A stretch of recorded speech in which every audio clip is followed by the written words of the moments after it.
नमस्कार दोस्तों, श्याम एजुकेशन परिवार की ऑनलाइन यूट्यूब क्लासेज में एक बार फिर से आपका स्वागत है। दोस्तों, अपन बीएससी पार्ट थर्ड की बात करेंगे इस लेक्चर में। और बीएससी पार्ट थर्ड की बात करते हुए सबसे पहले तो मैं आपको बताता हूँ कि भाई अपन ने क्या क्या पढ़ लिया है, और उन सारी चीज़ों को बताते हुए चलते हुए अपन आगे चलेंगे, जिसमें अपन रिंग थ्योरी के बारे में अपन चर्चा करेंगे। देखो, अपनी एक तो थी ग्रुप थ्योरी, जिसमें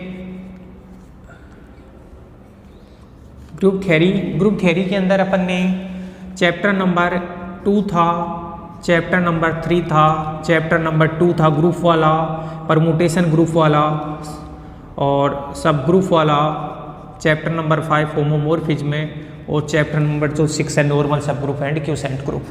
नॉर्मल सब ग्रुप तक देख लिया था। क्यूसेंट ग्रुप आप एसएसपी एआर मैथमेटिक्स एकेडमी का जो चैनल है उसके ऊपर जाके आप क्यूसेंट ग्रुप की थ्योरम्स को पढ़ लेना, वेरी इंपॉर्टेंट है। क्यूसेंट ग्रुप भी जो चैप्टर नंबर 6 में था, तो आप एसएसपी एआर मैथमेटिक्स एकेडमी पे जाके उनको पढ़ लेना। फिलहाल अपन चालू करेंगे चैप्टर नंबर 7, जिसका नाम है अपना रिंग थ्योरी। और चैप्टर नंबर जो बात करें रिंग थ्योरी की, रिंग थ्योरी में अपना चैप्टर नंबर 7, चैप्टर नंबर 8 और चैप्टर नंबर 9, इन 3 चैप्टर्स के बारे में बात करेंगे। फिर जो चैप्टर नंबर अपना 10वां है वो अपना है वेक्टर स्पेस के बारे में, तो वो आगे देख लेंगे। ठीक है दोस्तों, मैं हटा देता हूँ इनको।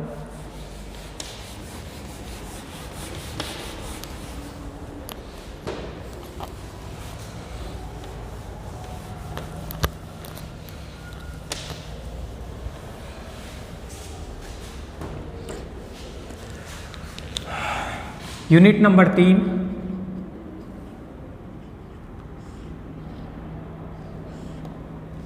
Ring theory, ring theory. ठीक है। अब रिंग थ्योरी में दोस्तों सबसे पहले तो अपन ने, जैसे अपन ने देखो ये पढ़ा था कि अगर अपन बात करें ग्रुप थ्योरी की,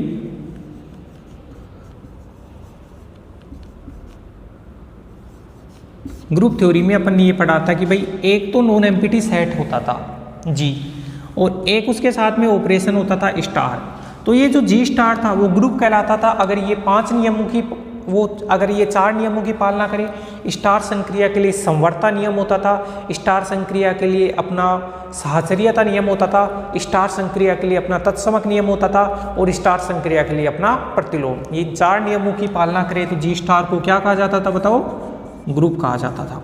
और अगर स्टार संक्रिया के लिए 5वां नियम अगर क्रमविनिमयता नियम की भी पालना करे तो फिर ये जो जी स्टार था उसको आबेली ग्रुप या फिर क्रमविनिमय ग्रुप कह दिया जाता था। क्या कह दिया जाता था? या तो आबेली ग्रुप या फिर क्रमविनिमय ग्रुप कह दिया जाता था। ओके दोस्तों, अब मैंने वहाँ पे बताया था, जब फर्स्ट चैप्टर अपन पढ़ा रहे थे, सेकंड चैप्टर ग्रुप वाला, उसमें बता रहा था कि मान लो कि भाई जी है, उसके साथ में 2 ऑपरेशन है प्लस और डॉट, तो इसको कहा जाता था एल्जेब्रिक स्ट्रक्चर। क्या कहा जाता था? एल्जेब्रिक स्ट्रक्चर कहा जाता, बीजीय पद्धति कहा जाता था। ठीक है। और उसके कुछ एग्जाम्पल भी बताए थे। फिर मैंने बताया था कि ये ग्रुप में तो केवल एक नॉन एम्प्टी सेट होता है, एक ऑपरेशन होता है, और रिंग में एक नॉन एम्प्टी सेट के साथ में 2-2 ऑपरेशन चलते हैं। और ऐसा अपन रिंग थ्योरी में पढ़ेंगे, मैंने ऐसे बताया था आपको। रिंग थ्योरी में ध्यान रखना दोस्तों, एक तो अपना नॉन एम्प्टी सेट होता है और उसके साथ में 2-2 ऑपरेशन होते हैं। तो सबसे पहले तो अपन रिंग की परिभाषा बताते हैं। अपना जो चैप्टर का नाम मैं आपको बता देता हूँ, ये अपना चैप्टर नंबर 7 चल रहा है भाई।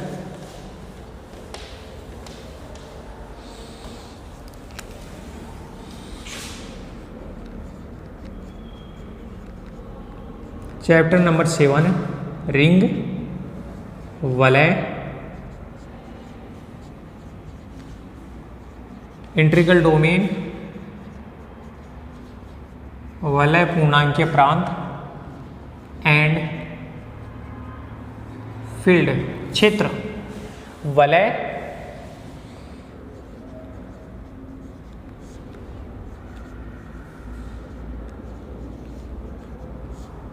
पूर्णांकीय प्रांत व क्षेत्र। वलय, पूर्णांकीय प्रांत और क्षेत्र, इसके बारे में अपन पढ़ेंगे। यहाँ पे डेफिनेशन सबसे इंपॉर्टेंट है इस चैप्टर में। अगर आपको डेफिनेशन समझ में आएंगी तभी सब कुछ समझ में आएगा दोस्तों। तो वेरी इंपॉर्टेंट चैप्टर है वलय, पूर्णांकीय प्रांत और क्षेत्र।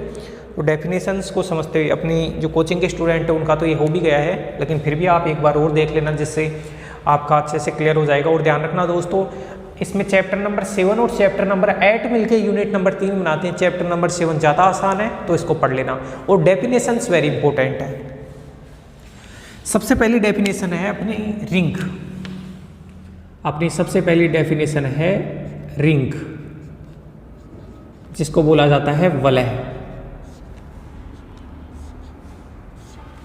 सबसे पहली जो डेफिनेशन है वो है रिंग, जिसको वलय बोला जाता है। और वलय क्या होता है मैं आपको बताऊंगा कि अब जैसे ग्रुप को जी से दर्शाते थे, रिंग को किससे दर्शाएंगे? आर से, क्योंकि पहला अक्षर आर से चालू होता है तो आर से दर्शाएंगे। लिखूंगा एक अरिक्त समुच्चय है, एक अरिक्त समुच्चय कैपिटल आर, एक अरिक्त समुच्चय कैपिटल आर, दो संक्रियाओं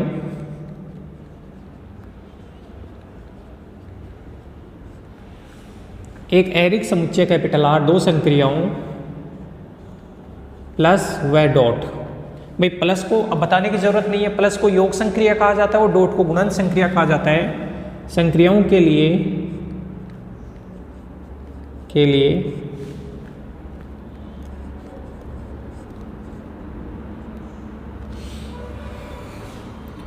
एक वलय बनाता है, या फिर मैं ऐसे लिख देता हूं, माना एक अरिक्त समुच्चय आर है, थोड़ा लिखने में सिंपल लैंग्वेज में लिख देता हूं। माना एक अरिक्त समुच्चय आर है तथा इस पर परिभाषित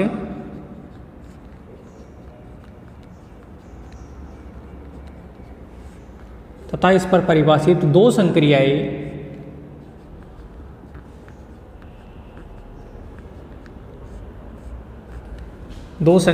योग व गुणन डॉट है। हमारा आर तो एक अरिक्त समुच्चय है और इस पर परिभाषित दो संक्रियाएं योग व गुणन है, तब बीजीय पद्धति, भाई जो लोग शुरू से पढ़ रहे हैं वो जानते हैं कि बीजीय पद्धति क्या होता है। तब बीजीय पद्धति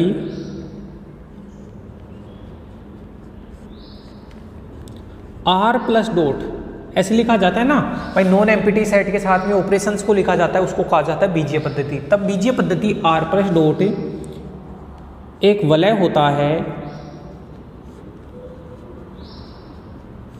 एक वलय होता है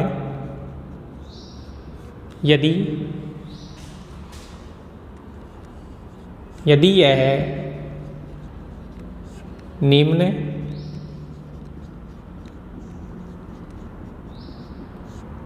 अभिगृहीतों की पालना करता है, यदि यह निम्न अभिगृहीतों की पालना करता है। अगर वो निम्न अभिगृहीतों की पालना करता है तो इसको क्या कहा जाता है कि वलय कहा जाता है। पहला अभिगृहीत, जिसको पहला अभिगृहीत जो आर है वो प्लस संक्रिया के लिए संवर्ता नियम की पालना करना चाहिए। तो मैं ये लिख दूं योग के लिए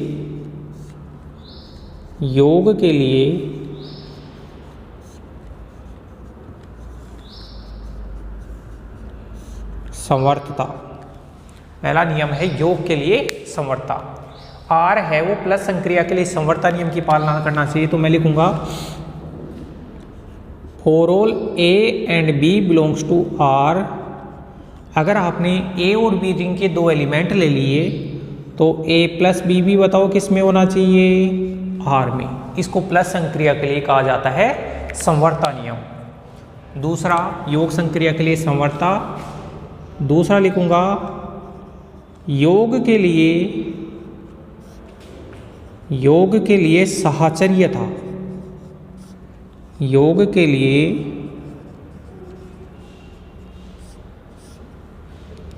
साहचर्यता। योग के लिए साहचर्यता बताओ भाई क्या होता है, 3 एलिमेंटों की जरूरत होती है साहचर्यता के लिए। तो A plus B plus C बराबर होता है A plus B plus C for all ABC belongs to ring. योग के लिए साहचर्य हो गया, योग के लिए समवर्ता हो गया। तीसरा तत्समक अवयव। तीसरा बात करें तो योज्य तत्समक अवयव। तीसरा बात करें तो योज्य तत्समक अवयव।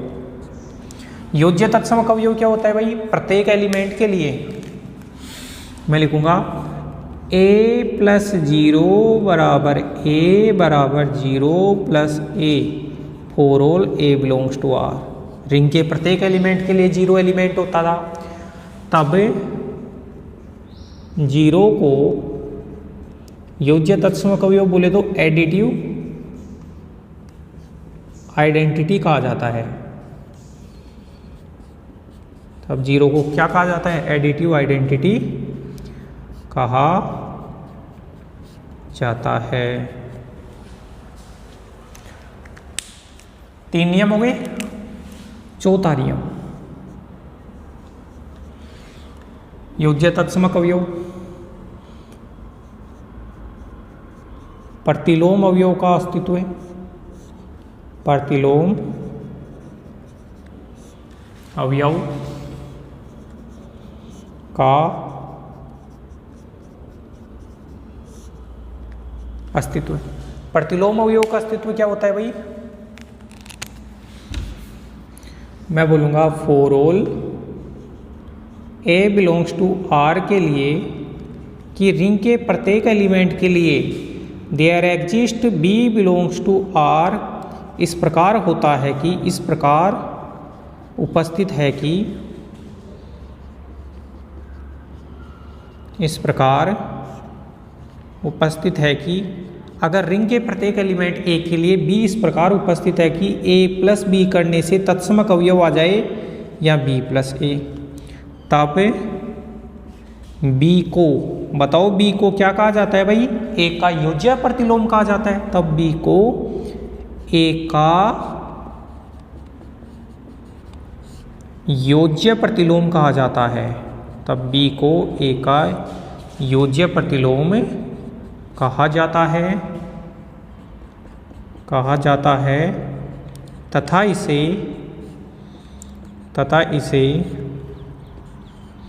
B बराबर माइनस A से व्यक्त करते हैं, तथा इसे योज्य प्रतिलोम B का मान बताओ किसके, माइनस A के बराबर ही होगा ना, माइनस A से व्यक्त करते हैं। पांचवा हो गया प्लस के लिए क्रम विनिमयता।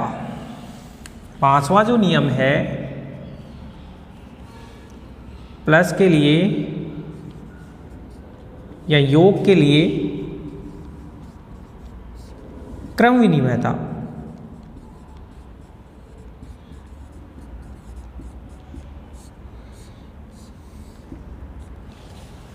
योग के लिए क्रम विनिमयता। क्रम विनिमयता नियम बताओ भाई क्या होता है, A में B जोड़ो चाहे B में A जोड़ो, कोई फर्क नहीं होना चाहिए, A और B रिंग के प्रत्येक एलिमेंट के लिए ऐसा होना चाहिए।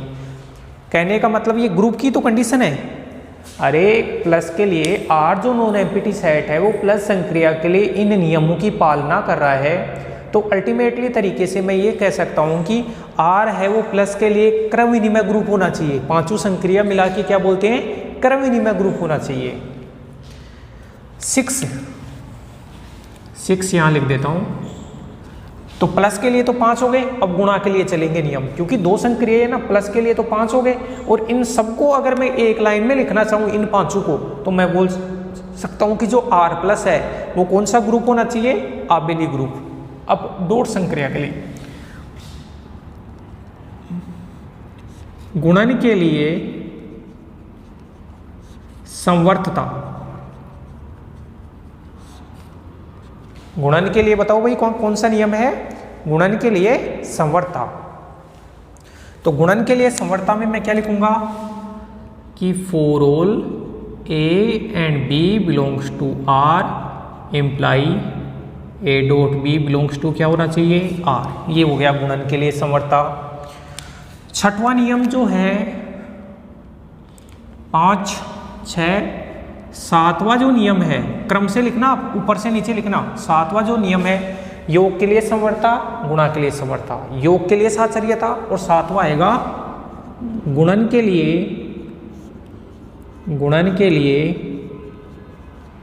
साहचर्यता, गुणन के लिए साहचर्यता।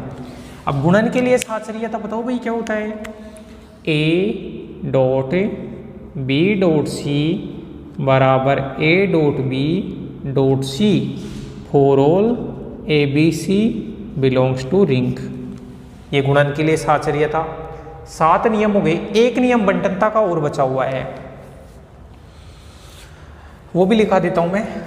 अब स्पेस बचा हुआ नहीं है, यहां लिखा दूं क्या, ये वाला आपको दिख जाएगा यहाँ पे,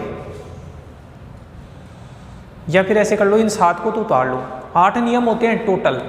अगर कोई नॉन एम्प्टी सेट प्लस और डॉट संक्रिया के लिए 8 नियमों की पालना करता है तो वो वलय कहलाता है, जिनमें 7 नियम तो एक ये है और एक बंटनता भी। मैं अभी इसको रब करके लिखवा दूंगा। तो कुल मिला के मैंने बोला कि भाई प्लस संक्रिया के लिए तो 5 नियम हो गए, इसका मतलब R प्लस आबेली ग्रुप हो गया। और डॉट संक्रिया के लिए 2 नियम हुए, कौन से, संवर्तता और साहचर्यता। और संवर्तता और साहचर्यता को मैं, अगर किसी नॉन एम्प्टी सेट के साथ में संवर्तता और साहचर्यता लगता है तो उसको क्या कहा जाता है, सेमी ग्रुप कहा जाता है। आप इसको उतारिए।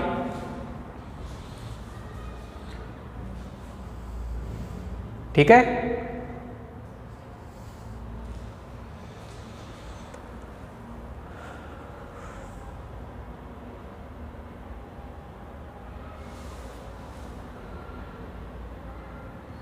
आगे चले अपन।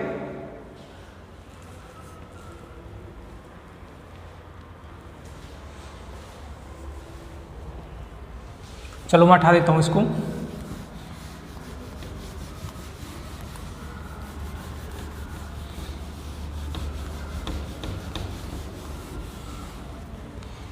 इन 7 नियमों को उतार लेना भैया।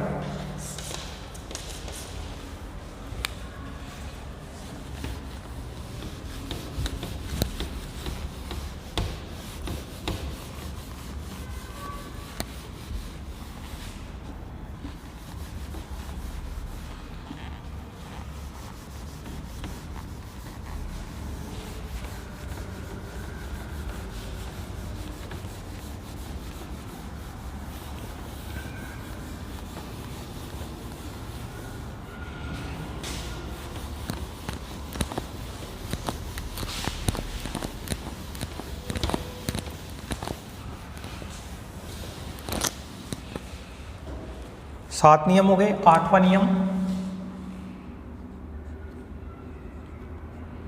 गुणन की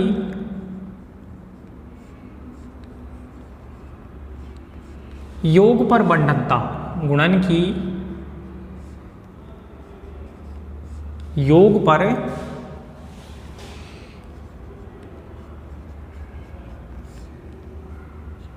बंटनता। गुणन की योग पर बंटनता क्या होती है भाई, उसमें देखो भाई, एक तो होता है A dot B plus C, उसको लिखा जाता है A dot B plus A dot C। और दूसरा होता है B plus C dot A, तो B dot A plus C dot A। गुणन की योग पर बंटनता। अब देखो, आपका गुणा लेफ्ट साइड से होता है तो उसको कहा जाता है लेफ्ट डिस्ट्रीब्यूशन वाम बंटनता।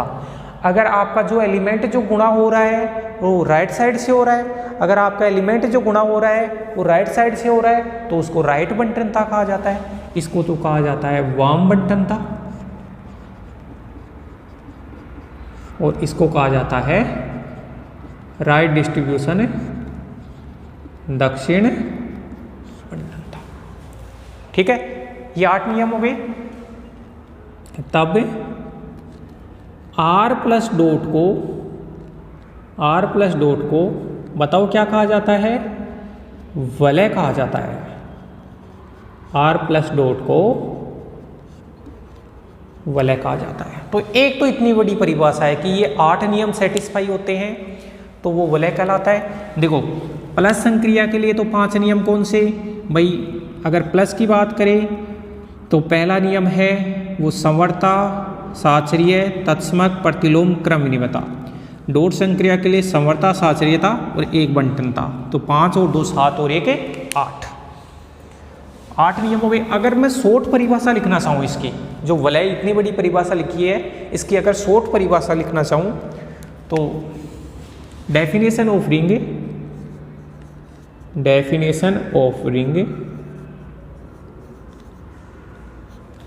अगर मैं दूसरी परिभाषा लिखाना चाहूँ सेकंड फॉर्म, भाई अगर उसको पहली परिभाषा मान लिया तो दूसरी परिभाषा या फिर सेकंड डेफिनेशन ऑफ रिंग ऐसे भी लिख लो, सेकंड डेफिनेशन ऑफ रिंग। तो सेकंड डेफिनेशन ऑफ रिंग में बनाना चाहूँ तो बताओ प्लस के लिए कितने नियम होते हैं, 5 नियम होते हैं। तो दोस्तों मैं ऐसे लिख सकता हूँ या नहीं लिख सकता इसको, प्लस के लिए 5 नियम होते हैं तो मैं इसको ऐसे लिख सकता हूं ना, एक अरिक्त समुच्चय, एक अरिक्त समुच्चय और योग व गुणन संक्रिया के लिए, योग व गुणन संक्रिया के लिए एक अरिक्त समुच्चय आर योग व गुणन संक्रिया के लिए एक वलय बनाता है, एक वलय बनाता है, यह एक वलय बनाता है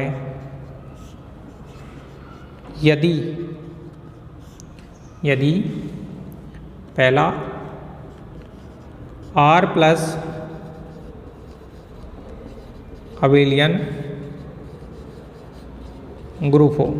मतलब अबेलियन ग्रुप का मतलब 5 नियम आ गए ना इसमें प्लस के लिए। प्लस के लिए समवर्ता हो गया, साचर्य, तत्समक, प्रतिलोम हो गया। R प्लस अबेलियन ग्रुप हो, R डॉट सेमी ग्रुप हो। तो इसमें 2 नियम आ गए, कौन से, डॉट संक्रिया के लिए संवर्ता और डॉट संक्रिया के लिए साचर्यता।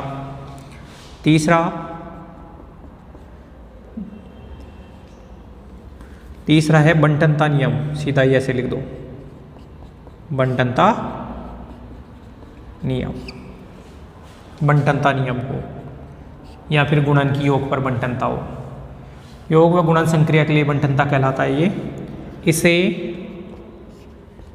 R प्लस डॉट से व्यक्त करते हैं। रिंग को कैसे व्यक्त करते हैं, R प्लस डॉट से व्यक्त करते हैं। तो ये सेकंड डेफिनेशन ऑफ रिंग है। ठीक है दोस्तों, आप ये सेकंड डेफिनेशन ऑफ रिंग कि R है वो प्लस संक्रिया के लिए आबेली ग्रुप हो, मतलब 5 नियम आ गए। डॉट संक्रिया के लिए सेमी ग्रुप हो, मतलब 2 नियम आ गए। और बंटनता नियम हो, 8 नियम हो गए। आप इसको उतारिए। इसके बाद में अपन देखेंगे एग्जाम्पल ऑफ ए रिंग। इसके बाद में अपन क्या देखेंगे, एग्जाम्पल ऑफ ए रिंग, वलय के उदाहरण।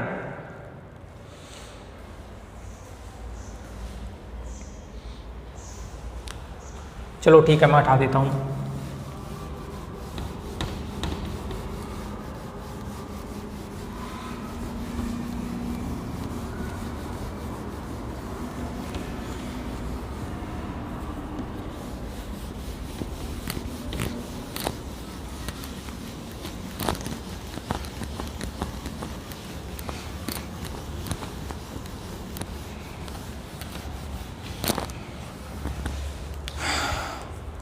अगला देखता हूं मैं एग्जाम्पल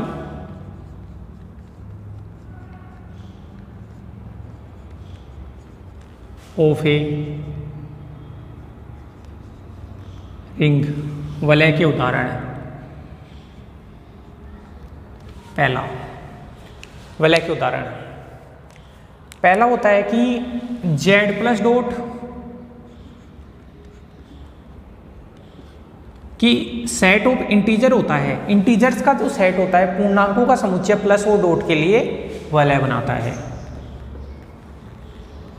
जेड प्लस डॉट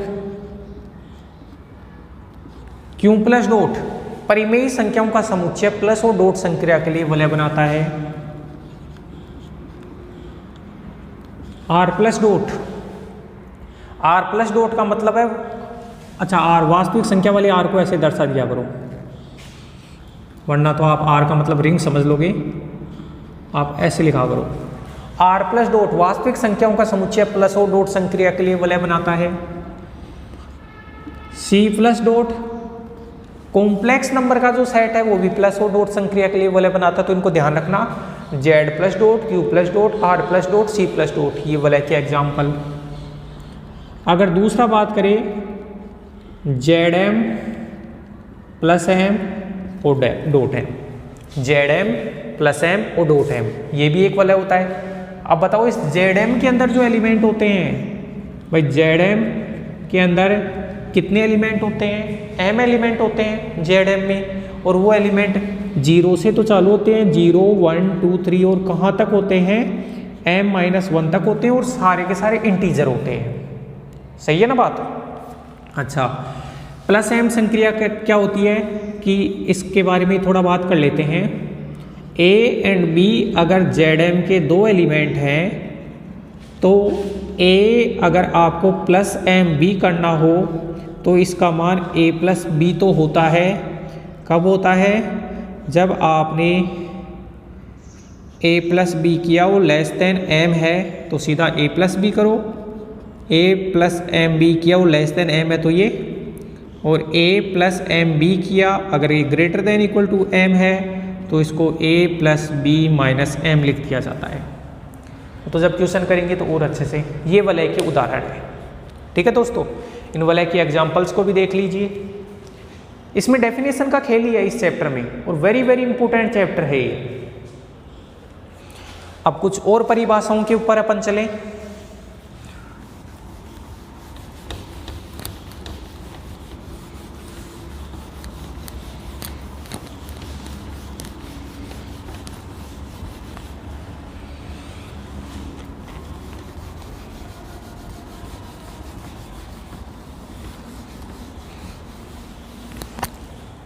कुछ और परिभाषाओं के ऊपर चले, और परिभाषाओं के ऊपर चले तो वलय के शून्य परिभाषा है, वलय के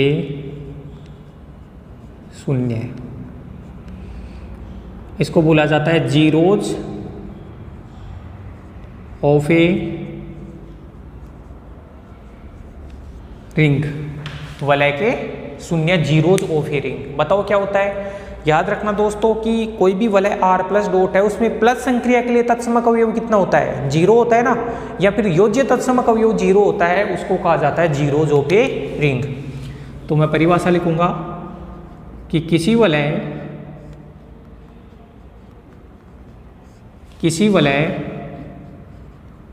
आर प्लस डॉट में, किसी वलय आर प्लस डॉट में योज्य तत्समक अवयव,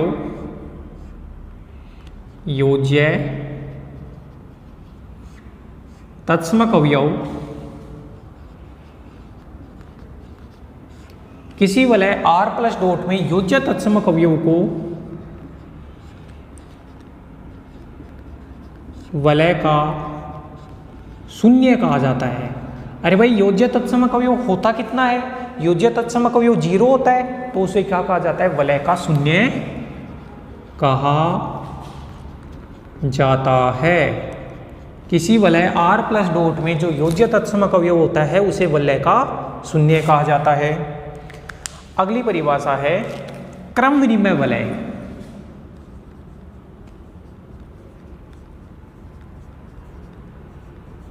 क्रम विनिमय वलय, इंग्लिश में बोलते हैं इसे कम्यूटेटिव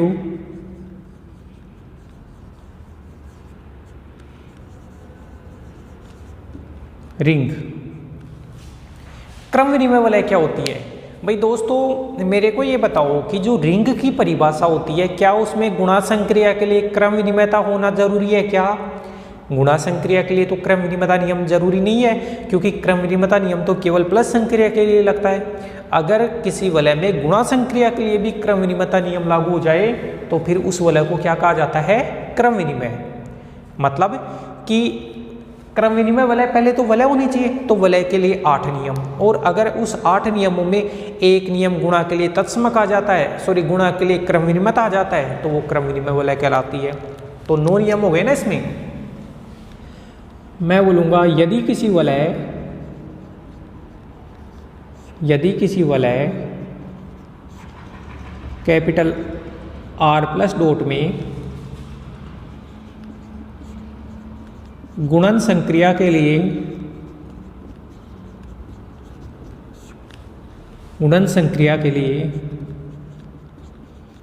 क्रम विनिमयता नियम की पालना होती है,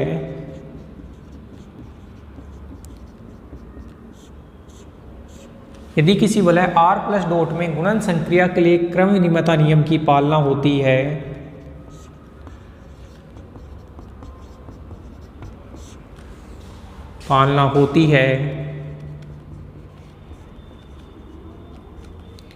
तो उसे क्रम विनिमय वलय कहा जाता है।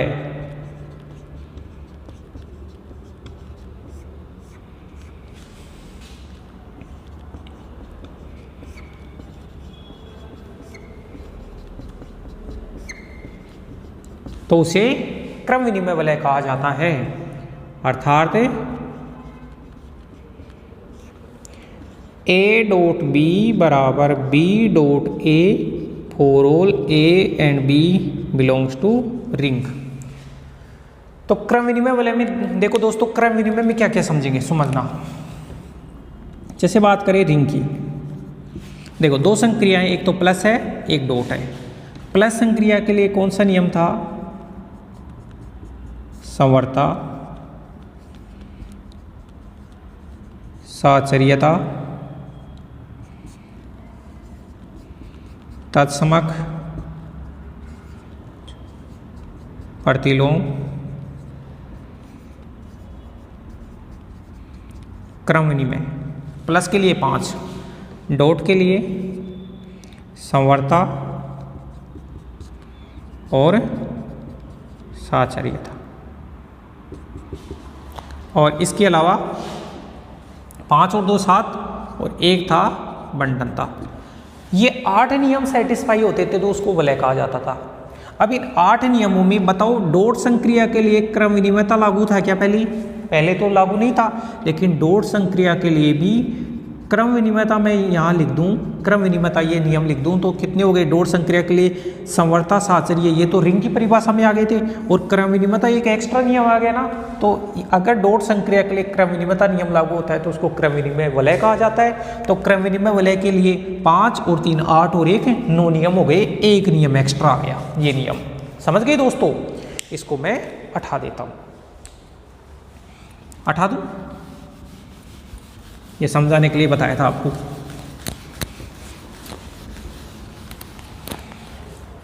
क्रम विनिमय वलय, इसकी परिभाषा आप उतारिए। ये वलय के प्रकार समझ लो या डेफिनेशन समझ लो। अगली वलय है तत्समकी वलय या इकाई सहित वलय। अगली वलय कौन सी है? तत्समकी वलय।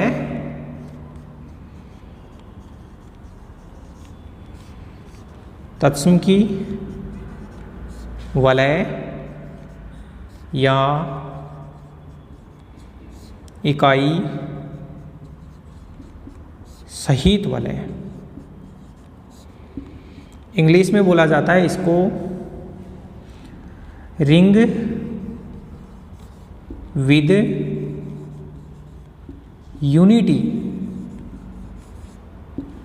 तत्समकी वलय या इकाई सहित वलय, इसको बोला जाता है रिंग विद यूनिटी। अब दोस्तों एक बात बताओ कि जब मैंने रिंग की डेफिनेशन बताई थी तो क्या उसमें ऐसा जरूरी था क्या कि गुणन तत्समक अवयव उपस्थित हो?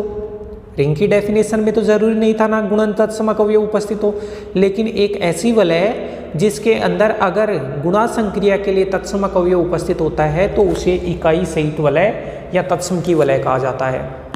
अगर एक ऐसी वलय जिसमें गुणन संक्रिया के लिए तत्समक अवयव उपस्थित होता है तो उसे तत्सम की वलय कहा जाता है।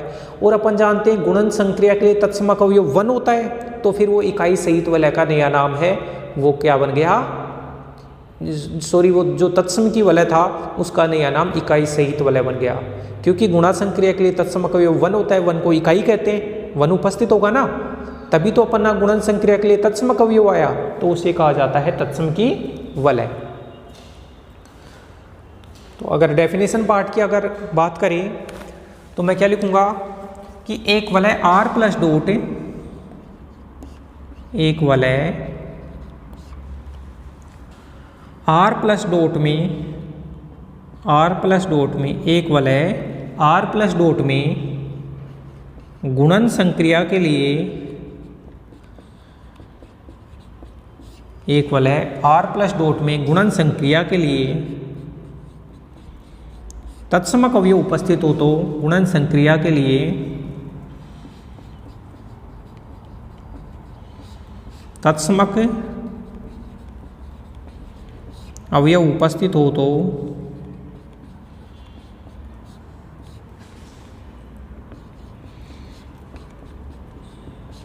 एक वलय R प्लस डॉट में गुणन संक्रिया के लिए तत्समक अवयव उपस्थित हो तो इसे तत्सम की वलय या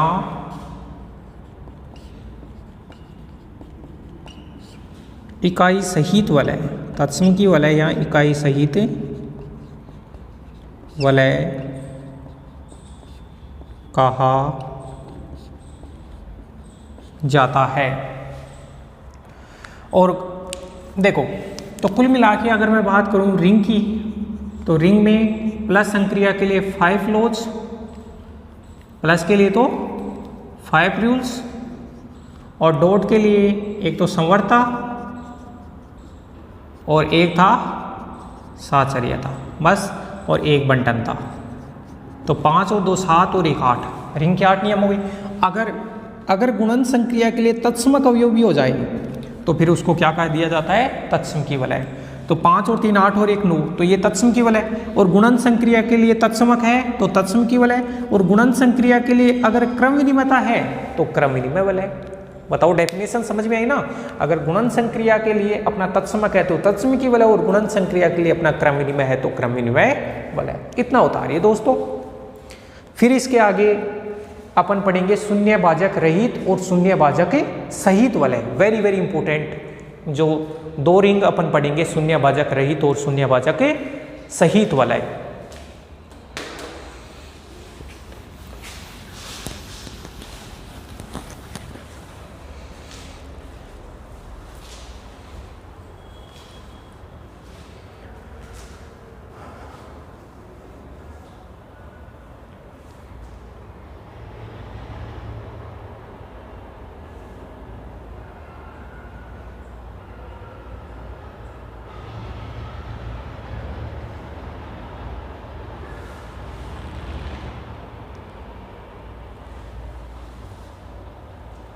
चले आगे।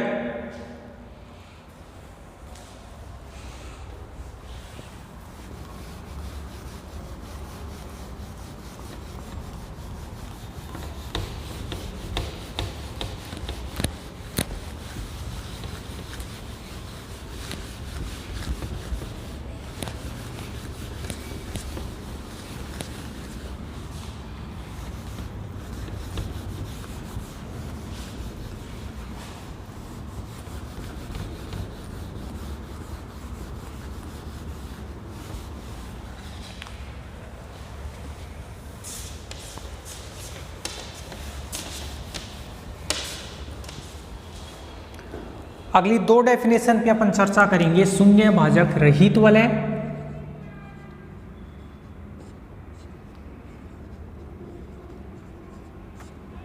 शून्य भाजक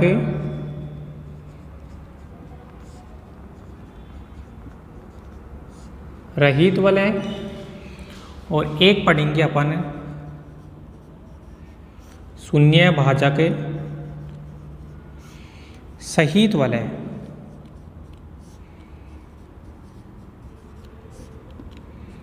शून्य भाजक रहित वलय और शून्य भाजक सहित वलय। ओके, अब शून्य भाजक रहित और शून्य भाजक सहित को, इसको तो बोला जाता है रिंग रहित, मतलब जीरो नहीं है, without zero divisor, ring without zero divisor. और शून्य भाजक सहित को बोला जाता है रिंग विद जीरो डिवीजर। शून्य भाजक सहित वलय और शून्य भाजक रहित वलय। अच्छा, देखो सबसे पहले मैं आपको बता देता हूँ ये शून्य भाजक होता क्या है। भाई ए और बी दो एलिमेंटों को गुणा करने से अगर मान लो जीरो बन जाता है ना, तो ए और बी दोनों शून्य के भाजक कहलाते हैं। क्या बोला मैंने? ए और बी दो एलिमेंटों को गुणा करने से अगर जीरो बन रहा है तो ए और बी दोनों क्या कहलाती है? शून्य के भाजक कहलाते हैं, या शून्य भाजक कहलाते हैं। क्लियर? शून्य भाजक सहित वलय की परिभाषा देखना। एक वलय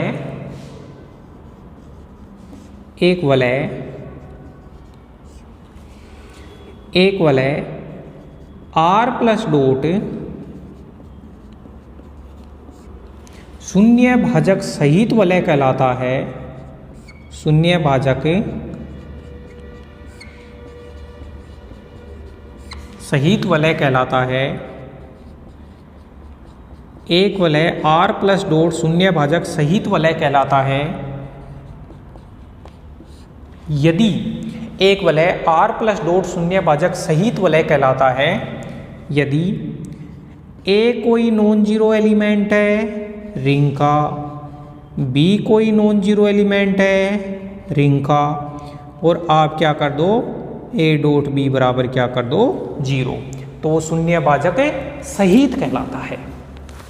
इसका मतलब क्या है कि दोस्तों अगर किसी वलय के दो अशून्य अवयवों का गुणनफल अगर जीरो आ जाता है तो ऐसी वलय को हमेशा वो खुद एलिमेंट तो शून्य के भाजक कहलाते हैं और ऐसी वलय हमेशा शून्य भाजक के सहित वलय कहलाती है।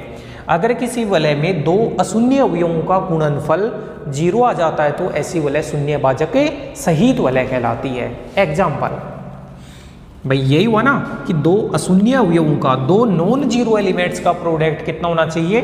जीरो। एग्जाम्पल जैसे Z6 + 6 डॉट 6। अभी मैं बता रहा था दोस्तों कि Zm + M और डॉट M वो हमेशा एक वलय बनाता है। अब M की जगह 6 ले लो तो Z6 + 6 डॉट 6 शून्य भाजक सहित वलय है। शून्य भाजक सहित वलय है क्योंकि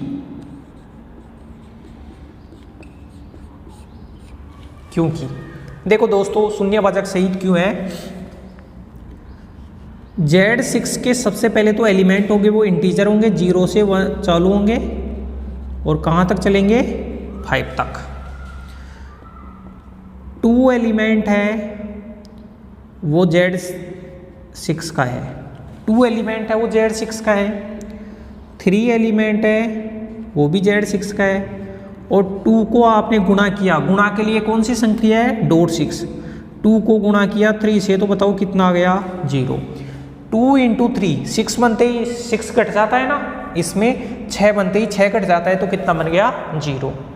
तो बताओ Z6 के दो नॉन जीरो एलिमेंटों का गुणनफल कितना आ गया? Z6 के दो नॉन जीरो एलिमेंटों का गुणनफल 0 आ गया तो मैं बोलूंगा कि यह शून्य भाजक सहित वलय है। ठीक है, शून्य भाजक सहित वलय। अब बात करते हैं शून्य भाजक रहित वलय की। अब बात करते हैं शून्य भाजक रहित वलय की। तो अगर ऐसा हो कि अगर दो नॉन जीरो एलिमेंटों का गुणनफल नॉन जीरो आ जाए, अगर दो नॉन जीरो एलिमेंटों का गुणनफल नॉन जीरो आ जाए तो उसको मैं बोल सकता हूँ शून्य भाजक रहित वलय। अगर दो अशून्य अवयवों का गुणनफल भी अशून्य आ जाता है तो शून्य भाजक रहित वलय हो जाए। या फिर भाई इसमें तो नॉन जीरो एलिमेंटों का गुणनफल जीरो और उसमें नॉन जीरो होना चाहिए। या फिर दूसरी डेफिनेशन कि एक वलय आर प्लस डॉट, एक वलय आर प्लस डॉट शून्य भाजक रहित वलय कहलाती है, रहित वलय कहलाती है। एक वलय आर प्लस डॉट शून्य भाजक रहित वलय कहलाती है यदि मान लो A and B belongs to R such that, अगर ऐसे हो कि ए और बी रिंग के दो एलिमेंट इस प्रकार से हो कि ए डॉट बी बताओ कितना आ रहा है, जीरो आ रहा है। ए और बी रिंग के दो एलिमेंट ऐसे हैं कि उनका गुणनफल करने से जीरो आ रहा है, तो ए और बी रिंग के दो एलिमेंट ऐसे हैं जिनका गुणनफल जीरो आ रहा है, तो इम्प्लाई करके या तो ए बराबर जीरो होना चाहिए, या तो ए बराबर जीरो होना चाहिए, या फिर क्या होना चाहिए, बी बराबर जीरो। तो ऐसी वलय को कहा जाता है शून्य भाजक रहित वलय। कहने का मतलब दोस्तों मैं ये कह सकता हूं कि कभी भी शून्य भाजक रहित वलय में दो अशून्य अवयवों का गुणनफल जीरो नहीं होता है। शून्य भाजक रहित में तो गुणनफल जीरो नहीं होता है और शून्य भाजक सहित में गुणनफल कितना होता है, जीरो।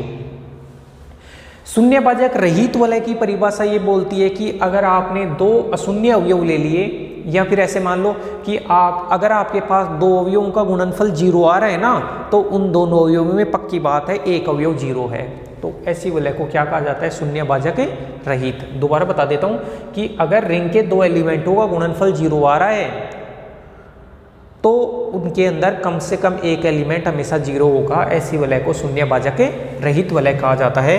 एग्जाम्पल अगर आपको कोई भी पूछे, एग्जाम्पल आप दे लेना, एग्जाम्पल की बात अगर कोई पूछे तो जेड पी प्लस पी और डॉट पी, ये इसका एग्जाम्पल है शून्य भाजक रहित। वेयर जहां पी का मतलब क्या है, पी बराबर है प्राइम नंबर, पी मतलब प्राइम नंबर। प्राइम नंबर बोले तो जैसे Z2 plus 2 dot 2, Z3 plus 3 dot 3, Z5 plus 5 dot 5, Z7 plus 7 dot 7, Z11 plus 11 dot 11, ये प्राइम नंबर। इसके अलावा Z प्लस डॉट, ये भी शून्य भाजक रहित होता है। क्या बताओ कोई ऐसे दो पूर्णांक है जिनको गुणनफल करने से जीरो आ जाएगा, नहीं आ जाएगा।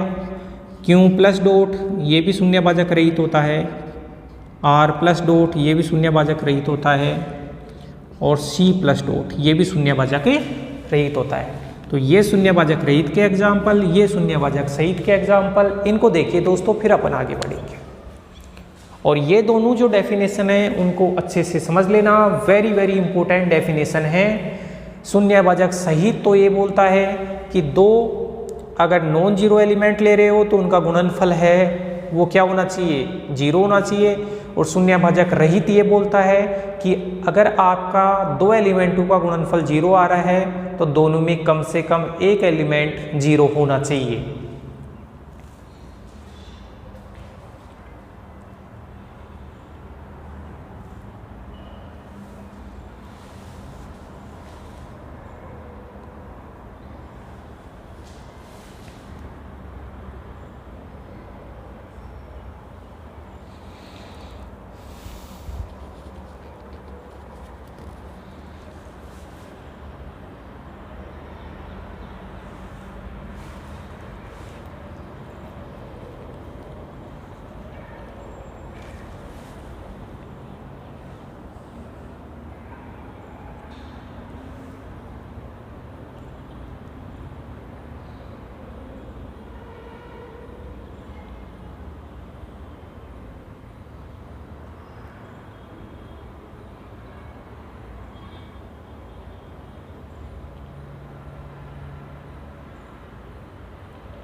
चले आगे। चलो दोस्तों, ये रिंग के बारे में हो गया। अब आगे बढ़ते हैं।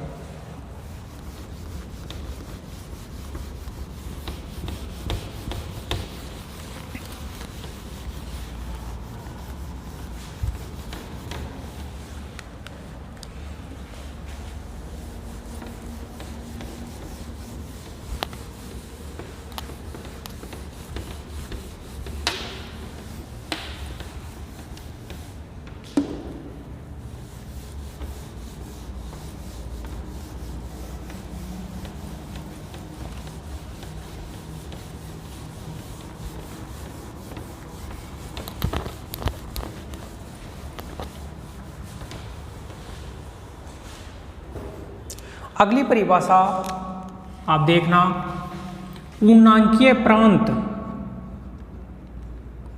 अब 3 परिभाषाओं की बात करेंगे। पूर्णांकीय प्रांत, इसको बोला जाता है इंटीग्रल डोमेन।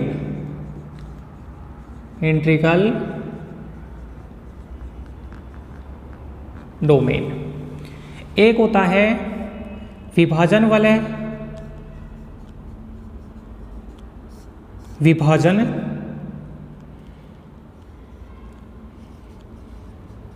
विभाजन वलय या विषम क्षेत्र, विभाजन वलय या विषम क्षेत्र, डिवीजन रिंग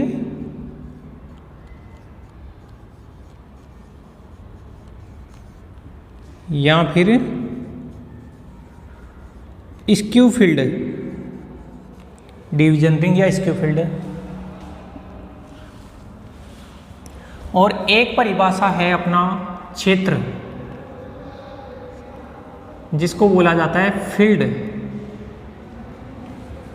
ठीक है, इन 3 की डेफिनेशंस के ऊपर चर्चा करते हैं। वेरी वेरी इंपॉर्टेंट डेफिनेशन है। पूर्णांकीय प्रांत की परिभाषा देखो क्या है। पूर्णांकीय प्रांत की परिभाषा में लिखता हूं, एक वलय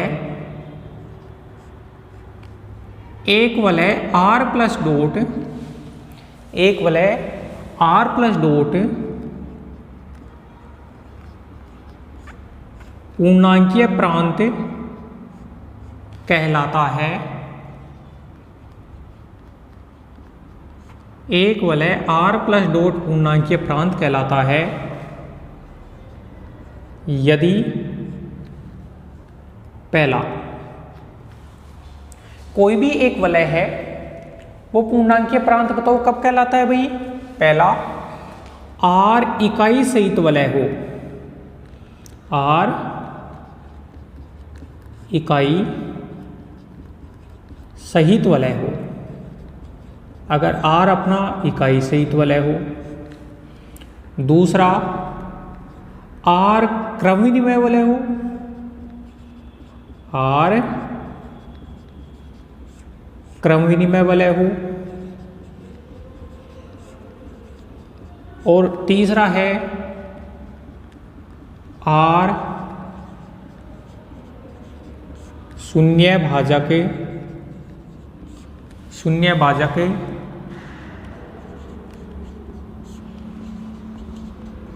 रहित वलय हो। अगर इन नियमों की पालना करता है तो जो कैपिटल R है वो पूर्णांकीय प्रांत कहलाता है। दोस्तों, पहले तो पूर्णांकीय प्रांत बनने के लिए वलय बनना जरूरी है। और बताओ वलय के कितने नियम हैं? वलय के नियम है 8। वलय के कितने नियम हैं? 8। तो 8 नियम तो वलय के होने चाहिए और 3 नियम आपके सामने हैं।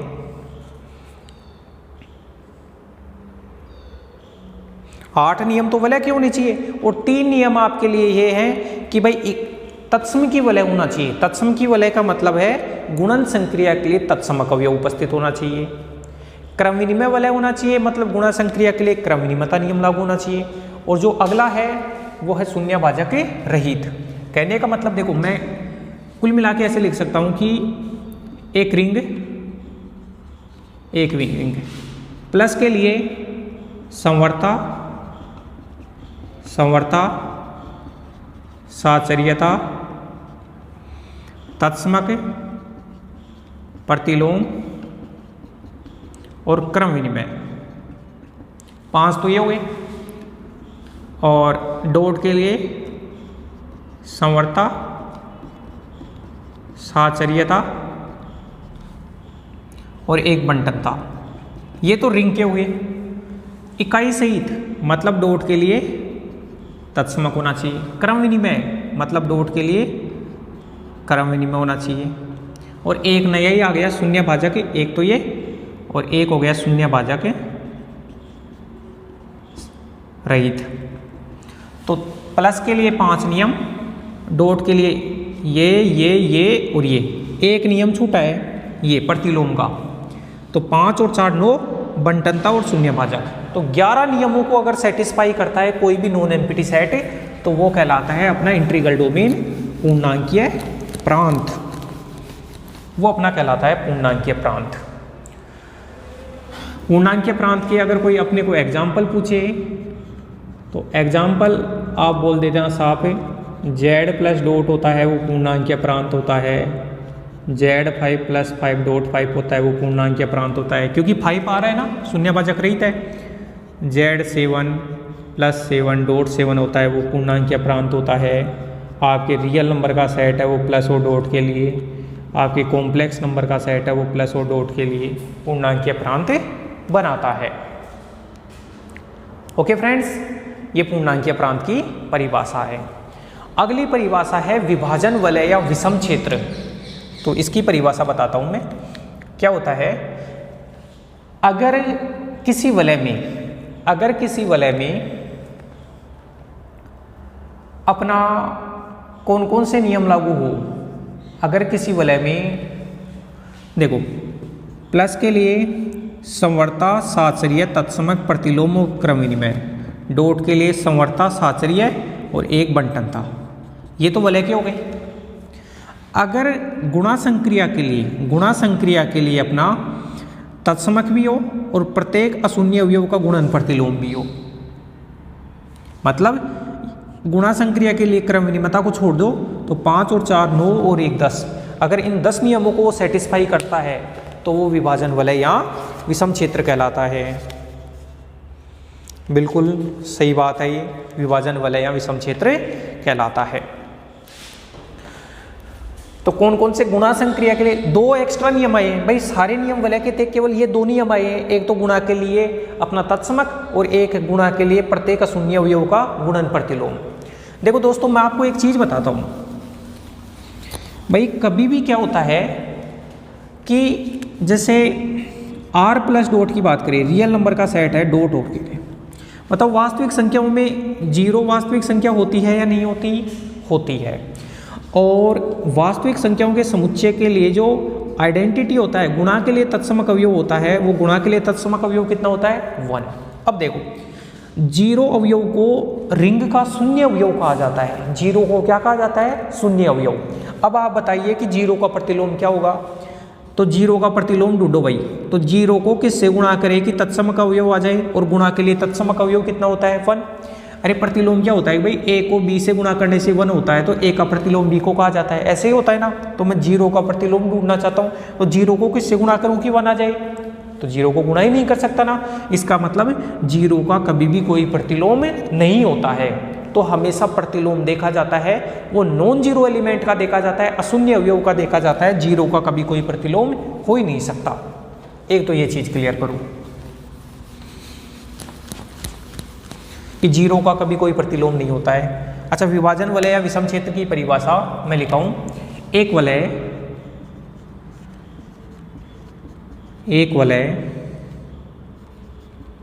r प्लस डॉट विभाजन वलय या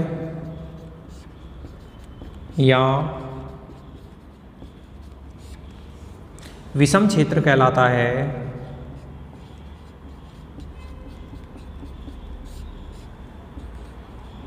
एक वलय r प्लस डॉट विभाजन वलय या विषम क्षेत्र कहलाता है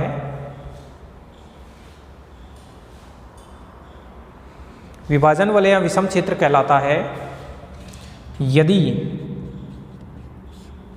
बताओ इस कितने नियम आए इसमें? भाई 8 नियम आ गए, 2 नियम और लिख लो। यदि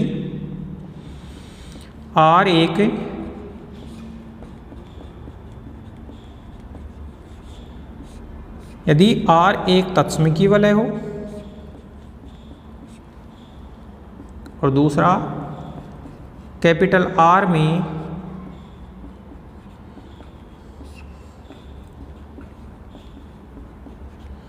प्रत्येक अशून्य अवयव का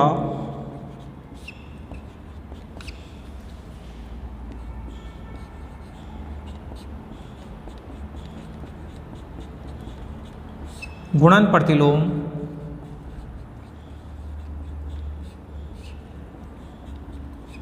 उपस्थित हो। कैपिटल आर में प्रत्येक अशून्य अवयव का क्या होना चाहिए? गुणन प्रतिलोम उपस्थित होना चाहिए, तो उसे विभाजन वलय या विषम क्षेत्र कहते हैं।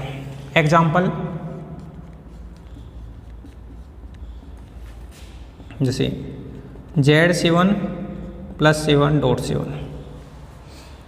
मेरे को ये बताओ कि ये जैसे Z प्लस डॉट है, Z प्लस डॉट में गुणा संक्रिया के लिए तत्समक अवयव कितना होता है? 1। चलो ठीक है, इसका भाई बात करें कि मैं गुणन जो तत्समक अवयव होता है, गुणन तत्समक अवयव होता है 1।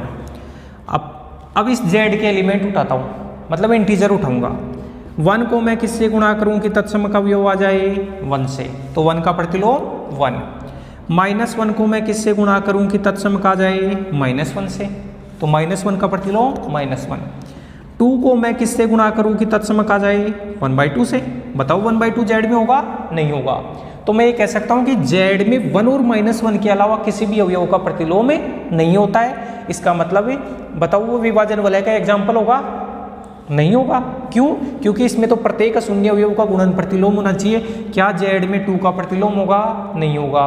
2 का गुणन प्रतिलोम होगा? नहीं होगा। 3 का गुणन प्रतिलोम नहीं होगा। -2 का गुणन प्रतिलोम नहीं होगा। तो मैं ये बोलूँगा ये Z प्लस डॉट के बारे में मैं लिख सकता हूँ, यहाँ नोट वगैरह बना के लिख दूँ।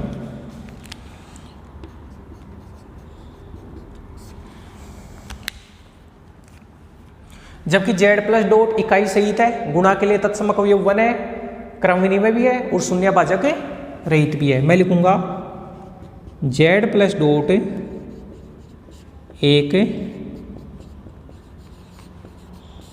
पूर्णांकीय प्रांत तो होता है, Z प्लस डॉट एक पूर्णांकीय प्रांत तो होता है, लेकिन क्या नहीं होता? विभाजन वलय, लेकिन विभाजन वलय नहीं होता। तो Z प्लस डॉट एक पूर्णांकीय प्रांत तो होता है, लेकिन विभाजन वलय नहीं होता,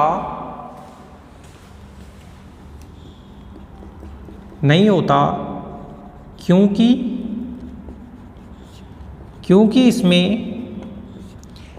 1 व -1 के अलावा, क्योंकि इसमें 1 व -1 के अतिरिक्त किसी भी अवयव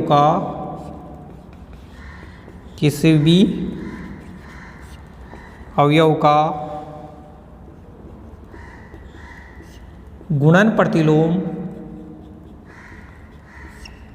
उपस्थित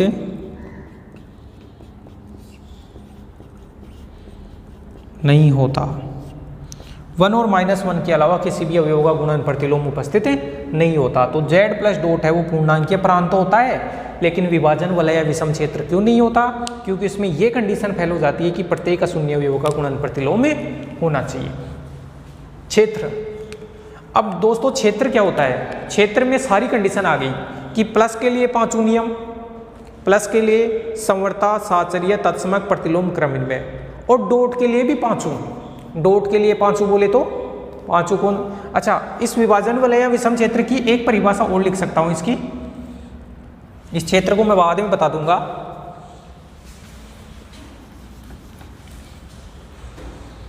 इसकी सेकंड परिभाषा बता रहा हूं मैं इसी की, जो विभाजन वलय व विषम क्षेत्र। विभाजन वलय व मत लिखो यार, आप यहां लिखो विभाजन वलय या विषम क्षेत्र। दोनों अलग अलग नहीं है, दोनों सेम ही है। विभाजन वलय या विषम क्षेत्र इंग्लिश में और लिख रखा था मैंने। इसकी सेकंड डेफिनेशन बताता हूं मैं। सेकंड डेफिनेशन, सेकंड डेफिनेशन क्या होती है इसकी? एक वलय आर प्लस डॉट विभाजन वलय या विषम क्षेत्र कहलाता है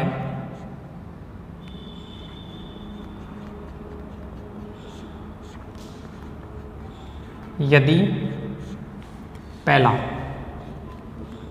आर प्लस अबेलियन ग्रुप हो, आर प्लस अबेलियन ग्रुप हो। मतलब प्लस के लिए 5 नियम हो गए। आर माइनस जीरो, आर में से भाई जीरो को हटा दो, आर माइनस जीरो डॉट, क्योंकि अशून्य बताना है ना, तो आर माइनस जीरो डॉट कौन सा ग्रुप? केवल ग्रुप हो, केवल ग्रुप हो। तो इसमें 5 नियम हुए। इसमें कम्यूटेटिव का नियम हट गया, तो 5 और 4 9, और तीसरा बंटनता नियम लागू हो, बंटनता नियम लागू हो। 9 और 2 11। भाई प्लस के लिए क्रम विनिमयता की, सॉरी डॉट के लिए क्रम विनिमयता की नियम बात नहीं करेंगे। बाकी 5 नियम तो ये हैं और 4 नियम इसमें संवर्त, साचर्य, तत्समक और अशून्य अवयवों का प्रतिलोम और बंटनता। तो ये इसकी सेकंड जो डेफिनेशन है विभाजन वलय या विषम क्षेत्र की, वो ये है।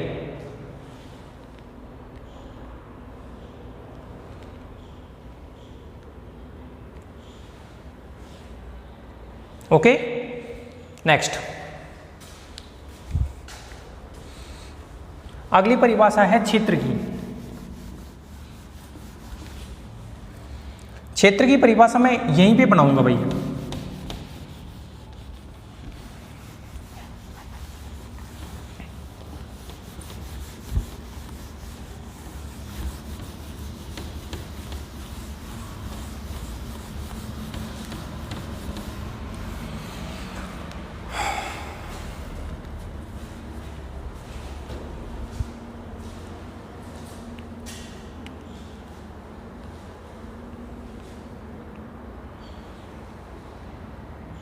बढ़े आगे।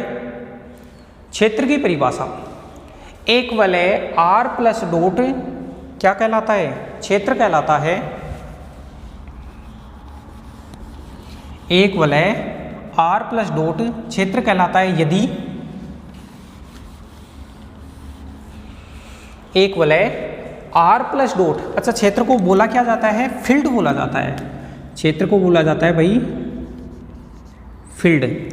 तो एक वलय आर प्लस डॉट क्षेत्र कहलाता है यदि तत्सम की वलय हो, मतलब गुणा संक्रिया के लिए तत्समक अवयव, प्रत्येक अशून्य अवयव का गुणात्मक प्रतिलोम। और एक एक्स्ट्रा नियम और आ जाता है क्षेत्र में। कौन सा नियम? क्षेत्र में ये एक एक्स्ट्रा नियम ये आ जाता है कि आर क्रम विनिमय वलय हो। आर क्या हो भाई? क्रम विनिमय वलय हो। तो ये क्षेत्र हो गया। आर तत्सम की वलय हो, क्रम विनिमय हो और प्रत्येक अशून्य अवयव का गुणात्मक प्रतिलोम हो। अब क्षेत्र के एग्जाम्पल, क्षेत्र के उदाहरण, example of a field. Example of a field की बात करें, क्षेत्र के उदाहरणों की बात करें, तो जेड पी प्लस पी और डॉट पी एक क्षेत्र होता है भाई।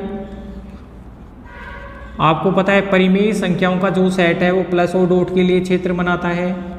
रियल नंबर का सेट है वो प्लस और डॉट के लिए क्षेत्र बनाता है। कॉम्प्लेक्स नंबर का सेट है वो प्लस और डॉट के लिए क्षेत्र बनाता है। ये क्षेत्र के एग्जाम्पल है। और यहाँ पे P बोले तो क्या है? Prime number. P बोले तो प्राइम नंबर। अब मैं ये बोलूँ कि भाई Z प्लस डॉट एक पूर्णांकीय प्रांत होता है लेकिन क्षेत्र नहीं होता, वही बात हो गई। Z प्लस डॉट है वो एक पूर्णांकीय प्रांत होता है लेकिन क्षेत्र नहीं होता।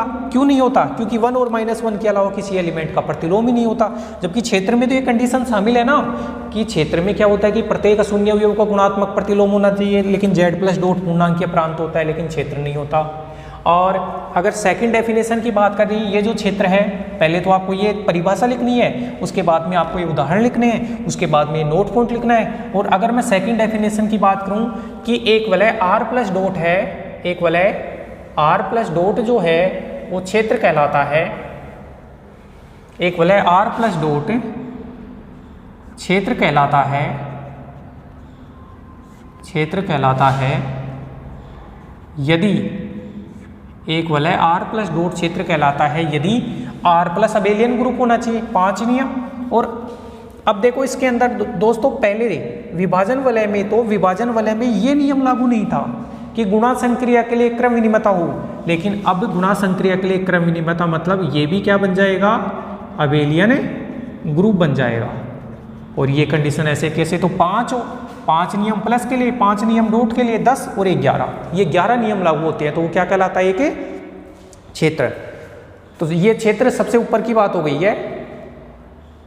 तो पहले अपन ने पूर्णांकीय प्रांत पढ़ा, फिर विभाजन वलय या विषम क्षेत्र पढ़ा, और फिर उसके बाद में अपन ने ये क्षेत्र पढ़ा है।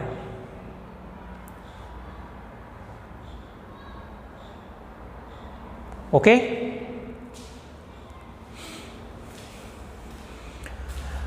अब मैं इसी के साथ में इस लेक्चर को समाप्त कर रहा हूँ। काफ़ी कुछ अपन ने पढ़ लिया है इस लेक्चर में। ये डेफिनेशंस का जो लेक्चर था वेरी इंपॉर्टेंट लेक्चर है इस यूनिट का। और दोस्तों आप इसको ध्यान से समझना, एक एक चीज़ को, एक एक परिभाषा याद करना, और आज इसको समझते हुए अपनी कॉपी में करना है। जो भी ऑफलाइन क्लासेज के बच्चे हैं सॉलिड साइंस पॉइंट के, और जो भी श्याम कॉलेज के बच्चे हैं, वो सारे ये मैटर अब किसी को भी दोबारा नहीं पढ़ाया जाएगा। ये लास्ट है जहाँ पे मैं पढ़ा रहा हूँ ये, और आप कोई भी डाउट्स हो तो वो पूछ लेना। इसके अलावा कुछ और भी अपनी डेफिनेशंस बच गई हैं, जैसे बूलियन वलय की परिभाषा बच गई है, वलय में निरसन नियम बच गए हैं, सेंटर ऑफ ए रिंग बच गया है, नॉर्मलाइजर ऑफ ए रिंग बच गया है, और फिर ऐसा करते हुए अपन थ्योरम्स की तरफ चलेंगे। ठीक है दोस्तों, तो इसी के साथ अपन इस लेक्चर को समाप्त कर रहे हैं। धन्यवाद।